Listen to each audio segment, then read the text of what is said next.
ও আমার লিপস্টিক কিনা দিব, ছুরি কিনা দিব, সুনো কিনা দিব, পাউডার কিনা দিব, ফুচকা খাওয়াইবো, ঘুরতে নিয়ে যাইব।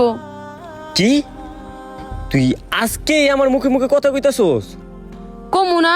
আমি দেখে তোমার সংসার করে, আর কোনো মায়া হলে জীবনে তোমার সংসার করতো না। দেখ মিমি, হইতে পারে তোরে আমি সুনু লিপস্টিক কিনে দেওয়ার যোগ্যতা নাই আমার, কিন্তু তোরে তো দুই বেলা খাওয়াইতে পারি।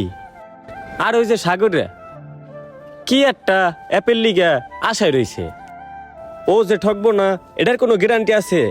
আর আর তুই যে ওই সাগরে আশায় বয়ে রইছস, ও 26 তারিখে টাকা উঠায়া তোরে সুনু কিনা দিব, লিপস্টিক কিনা দিব, তুই যে ঠকবি না এটার কোনো গ্যারান্টি আছে? গরিব মানুষ চারটা খাইতে পারলেই হয়, এত লোভ করা ভালো না, লোভ করিস না। যা ঘরে যা, আমি তোর লিগা লিপস্টিক কিনা নিয়ে মনে